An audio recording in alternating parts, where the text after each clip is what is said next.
Hey, welcome back. My name is Dino, and in this mini lecture, I'll be talking about the article Governments Should Inoculate Citizens to Prevent the Spread of Fake News by Caifeng Li and Benjamin C.M. Feng. As a broader perspective, Canada needs a broad strategy that combines approaches from national and international governments, private companies, and third party entities. Let's begin.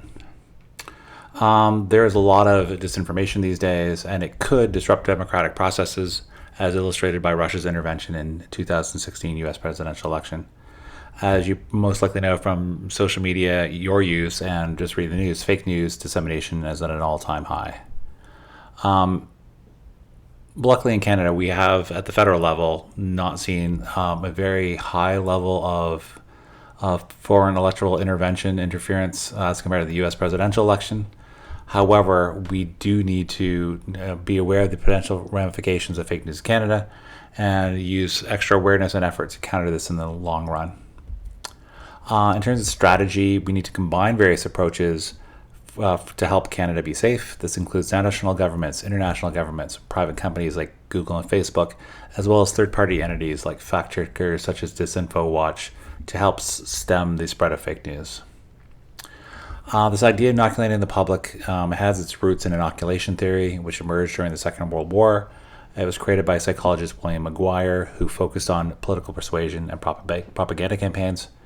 It focused on the idea of inoculation to resist brainwashing. During those periods of time, there were U.S. soldiers in the Far East who faced dangers of being brainwashed if captured.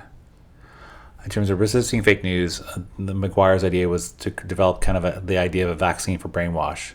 This would help boost resilience to disinformation as well as decrease susceptibility to fake news. As a result, in total, inoculation reduces the effectiveness of disinformation. Education and training are important in terms of fostering critical thinking. That's important, as well as training adolescents. It's even more important. Adolescent perspectives and skills like objective reasoning and analysis are starting to develop, and that can help deal with fake news. Governmental interventions are important. Canada itself has allocated a great deal of resources to combat possible electoral intervention occurrences. School curricula has even been added. It has content on how to identify fake news. And federal initiatives, how they work to strengthen the public's resistance to persuasion by disinformation, such as the Digital Citizen Initiative and Digital Citizen Research Program. The various approaches are relatively fragmented. In terms of the Canadian government, it does not have a specific unit, department, or institution that focuses on fighting disinformation. As a result, several government branches deal with disinformation and cybersecurity, in addition to traditional police and military departments. CSIS, the Canadian Security Intelligence Service, publishes reports of disinformation as a security challenge.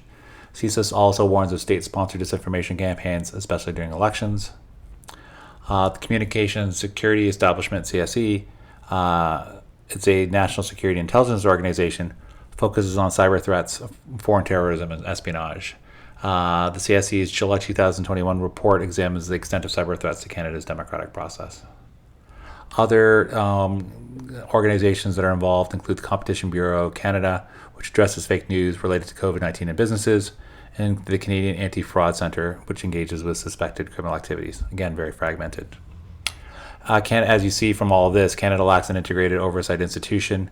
If there was one, it would oversee all security, intelligence, analysis, planning, and executing efforts to counter disinformation.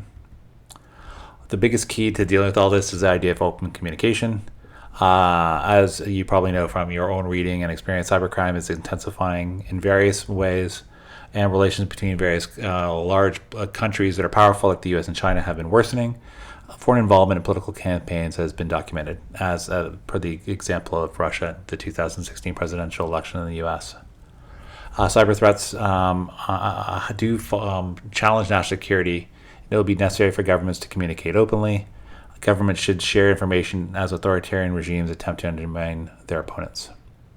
In Canada, a new department within the Canadian government would be vital for Canada's liberal democratic future, but it would need authority to enforce a whole-of-government approach to be effective. In terms of the international perspective on this, the Canadian government should take more specific actions that align with our allies and like-minded democracies. They should aim to strengthen our capacity to prevent malign interference by foreign actors aimed at undermining electoral processes through malicious cyber activities.